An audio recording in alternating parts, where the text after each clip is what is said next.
আমার ননদরে তুমি আরেকটা বিয়া করবা? একদম নারী নির্যাতনের মামলা দিয়া কিন্তু জেলের ভাত খাওয়া ছাড়ু।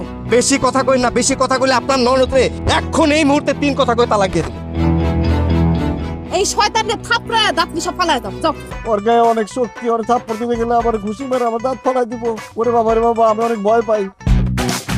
এই দাও দেখতেছিস না কুপায় কার থেকে কল্লা আলাদা করে দেবো। যা চলো মাইরা ফেলাইবো। হ্যাঁ কি করবি? মাইরা ফালাইবো, মাইরা ফালা, সাহস থাকলে ফালা।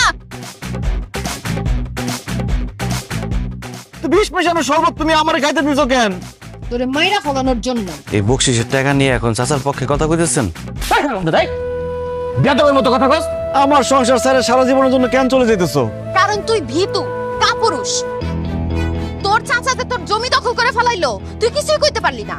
চেয়ারম্যান যে ঘুষ খায় তোর চাচার পক্ষে কথা বললো, সেখানে তুই ভয়ে কিছু কইতে পারলি না। মানুষ আমগো গরু, ছাগল, ফল, ফ্রুট সবকিছু নিয়ে যায়, তুই ভয়ে কিচ্ছু কস না। আজকে থেকে আপনার যা যা খেতে মন চাইবে খাবেন, আর যা যা করতে ইচ্ছা হবে করবেন। কেন ডাক্তার সাহেব? কারণ আপনি আর বেশি দিন বাঁচবেন না। মইরা যখন যামুই, মরার আগে প্রত্যেকটার বিচার করে যাবো আমি।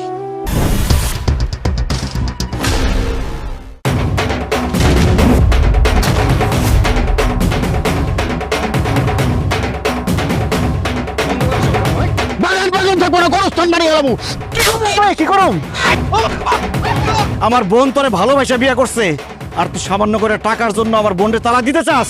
এই বার বুদ্ধিতে আমি আপনার কাছে যৌতুক চাইছি, আমারে নষ্ট করছে বইলা। ডাইনির বাচ্চা ডাইনি, তুই তাহলে আসল ঘষিনে বেগম।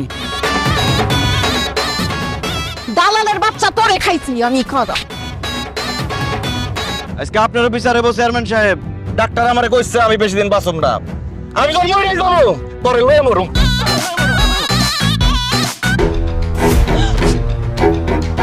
আরে মরি নাই, সরব।